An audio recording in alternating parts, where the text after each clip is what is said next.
लेखक हूँ और मोटिवेशनल स्पीकर हूँ। मेरा प्रश्न किताबों से जुड़ा हुआ है। कहा जाता है अच्छी किताबें पढ़ी जानी चाहिए। तो अच्छी और बुरी किताबें कैसे तय होती हैं? क्योंकि सांसारिक ज्ञान तो सब में होता है। कोई भी किताब बुरी कैसे होती है?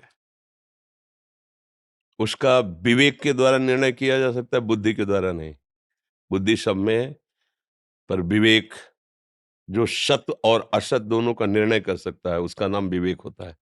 जैसे एक बार हस्तमैथुन निषेध का प्रवचन हुआ हितधाम में बहुत पहले, और जब वो वीडियो इन लोगों ने डाला तो बच्चे जो पास सेवा में रहते हैं, तो उन्होंने एक वीडियो दिखाया हमको, हस्तमैथुन का प्रोत्साहन उसमें और उसके फायदे सुन करके हमारा हृदय संतप्त हो गया।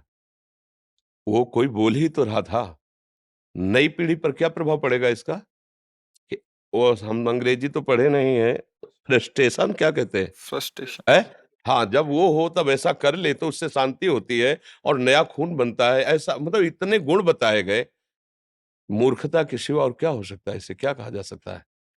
तो हमको विवेक धारण करके जो आचरण अधर्म में रत करता है, जो कानून के खिलाफ आचरण हमें करने की प्रेरणा देता है, चाहे वो व्यक्ति हो, चाहे वो ग्रंथ हो, चाहे वो पंथ हो, हमको बात स्वीकार नहीं करनी चाहिए।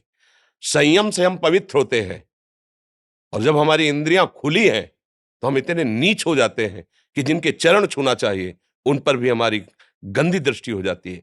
जिनके पांव पूजने चाहिए उनको हम थप्पड़ मारने लगते हैं।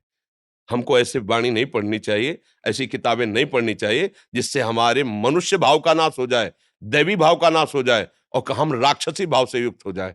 है, मांस खाने से ऐसा होता है, अंडा पाने से ऐसा विटामिन बढ़ता है। क्या है ये? तुम मांस पाने से पुष्ट हो गए।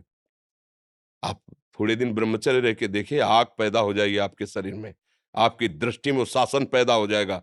देखिए तो आप रहकर ब्रह्मचर्य, अंडा और मांस खाने से तुम्हारे पावर बढ़ेगा। भैंसे जैसा शरीर हो सकता है लेकिन तुम्हारा पावर नहीं बढ़ सकता।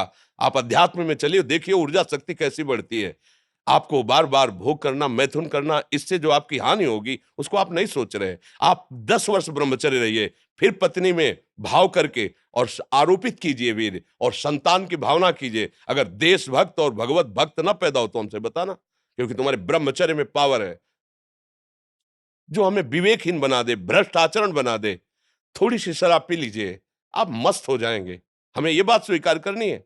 नहीं, 1 घंटे बैठ करके माता पिता के चरण दबाइए और उनकी सेवा कीजिए, जैसे उन्होंने तुम्हारी सेवा की, तुम मस्त हो जाओगे। उनका आशीर्वाद तुम्हें उन्नति प्रदान करेगा। अगर कोई रोड में पड़ा हुआ तड़प रहा है, तुम उसे गोद में उठाओ, अस्पताल लेकर जाओ, अपने खाने के पैसे उसमें लगा दो। इसके बाद जो तुम्हें आनंद मिलेगा वो किसी भोग में आनंद नहीं मिलेगा। तो हमको विवेक के द्वारा निर्णय करना पड़ेगा कि हमारा प्रोत्साहन पढ़ने से, देखने से, सुनने से बढ़ता है। हमारी निराशा पढ़ने से, सुनने से, देखने से बढ़ती है। हम कौन सा विषय पढ़ रहे हैं जो हमें प्रोत्साहन दे रहा है, अधर्म में या धर्म में? हम कौन सा विषय पढ़ रहे हैं जो हमें निराश कर रहा है, धर्म में चलने से या अधर्म में चलने से?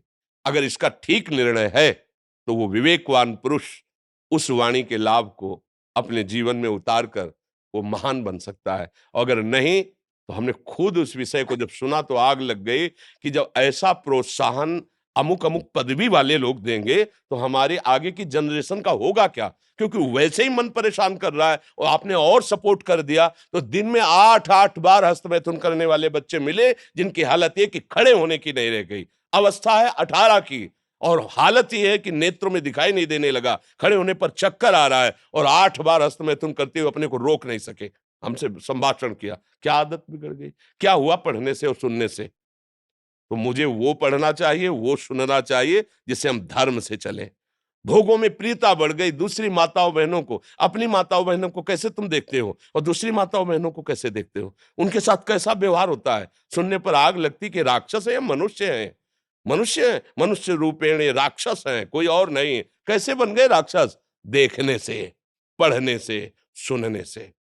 ऐसी भी वाणियां हैं जिनके पढ़ने से बुद्धि भ्रष्ट हो जाएगी।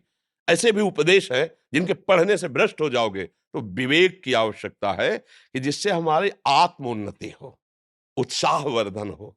निषेध नहीं करते, गृहस्थ में हो, काम संभोग की प्रक्रिया भगवान की आराधना के समान है। आप उसको एक सिस्टम जो कानून बना है, एक मर्यादा, उससे करो। आप उसे मनोरंजन मत समझो, वो जीवन घातक विषय है। अगर आप सावधान होकर के चलते हो, तो आप एक महान स्थिति को प्राप्त हो जाओगे। बिल्कुल, हमें तो ये लगता है कि पढ़ना, लिखना, देखना, सुनना बहुत सावधानी से करना चाहिए। नहीं, पढ़ना, लिखना, सुनना, देखना, ये जीवन कितने ऐसे बच्चे जो हमारे परमार्थ मार्ग में प्रभावित होकर आए और जो गलतियों से युक्त थे, उनका कहना बस यही था कि मैं अपने जो दोस्त में विद्यार्थी जन थे, उनके संग से बिगड़ गया हूँ। तो इसलिए मुझे लगता है प्रोत्साहन देना, जीवन को मंगलमय बनाना, ये बहुत बड़ी सेवा है, बहुत बड़ी साधना है। पर ये ध्यान रखिए कि आप प्रोत्साहन किधर दे रहे हैं? कहीं जीवन के अमंगल वाला कोई सूत्र ना दे दें। इसे मनोरंजन ना समझा जाए। ये जीवन एक अमूल्य वस्तु है, जिससे आप कुछ भी बन सकते हैं। कुछ भी आपके लिए इस मार्ग में, जैसे आपकी खेती कुछ भी बो सकते हैं, ऐसे कर्म भूमि आप कोई भी कर्म कर सकते हैं। अशुभ कर्म कर सकते हैं, गंदे से गंदा कर सकते हैं, नरक जा सकते हैं, भूत बन सकते हैं, राक्षस बन सकते हैं और आप यहां तक कि नारायण बन सकते हैं। अगर आप भजन करके भगवान के ध्यान में शरीर छूटे, तो आप भगवान को प्राप्त हो गए, भगवान के स्वरूप से हो गए। मुझे तो ऐसा लगता है। आपका इसमें कोई प्रश्न? जी, धन्यवाद। ठीक है। अच्छा, इसे